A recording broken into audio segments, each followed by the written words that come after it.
نکاح اور نکاح میں پائی جانے والی جو رسمیں ہیں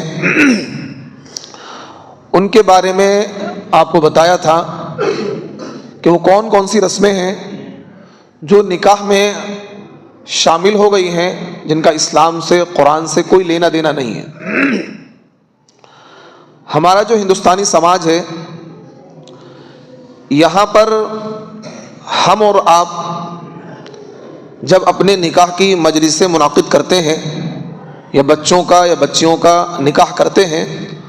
تو اس وقت ہم شریعت، سنت، اللہ کے نبی کی تعلیمات، قرآن کا حکم، اسلام کا حکم سب کچھ بھول جاتے ہیں اور اپنی مرضی اور خواہشات پر عمل کرتے ہوئے اللہ کے حدود،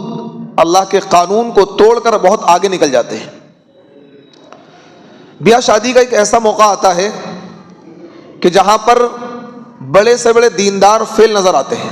بڑے سے بڑے دیندار، اچھے خاصے دیندار ہیں، پڑھے لکھے ہیں، نمازی ہیں، پرہیزگار ہیں، حاجی ہیں، سب کچھ ہیں، لیکن جب نکاح کا اور بیاہ شادی کا موقع آتا ہے ان کی دینداری کا امتحان رکھا کا رکھا رہ جاتا ہے۔ وہی سماج، وہی معاشرے کی دھن کہ لوگ کیا کہیں گے، معاشرہ کیا کہے گا، سماج کیا کہے گا، برادری کیا کہے گی، خاندان کیا کہے گا، وہ سارے کام غیر اسلامی اور غیر شرعی کرتے ہیں۔ حتیٰ کہ اس معاملات سے جو نکاح میں، شادیوں میں فضول خرچیاں ہیں اور بیجا رسمیں ہیں، ان رسموں سے، ان فضول خرچیوں سے پوری امت پریشان ہے، ہر ایک پریشان ہے، لیکن ہر ایک بندہ دوسرے سے آگے نکلنے کی کوشش میں، ہر ایک بندہ کہ میں ایسی شادی کروں گا کہ برادری میں کسی نے ایسی شادی نہ کری ہو، میں ایسی شادی کروں گا کہ محلے میں کسی نے ایسی شادی نہ کری ہو، میں ایسا کروں گا کہ بس میرا نام ہو جائے۔ اپنی خواہشات کے لیے، اپنے اسٹیٹس کو مینٹین کرنے کے لیے وہ اپنی محنت کی 10 سالوں کی کمائی ایک دن میں گنوا دیتا ہے، اپنے محنت کی 10 سالوں کی کمائی ایک دن میں گنوا دیتا ہے۔ حتیٰ کہ ایسے لوگ بھی ہیں اس سماج میں، اس معاشرے میں، جو بیاج پہ پیسے لے کر، سیکیورٹی پر مکان اٹھا کر اور ادھار لے کر، قرض لے کر، مکان بیچ کر، پلاٹ بیچ کر وہ شادی کیا ہے، بہت کیا ہے، ہائی اسٹینڈرڈ والی شادی کر کے اپنے آپ کو روڈ پر لے آتے ہیں۔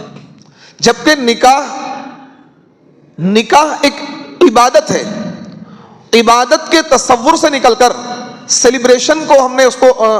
سیلیبریشن سمجھ لیا ہے، کیونکہ نکاح یہ انبیاء کی سنت ہے،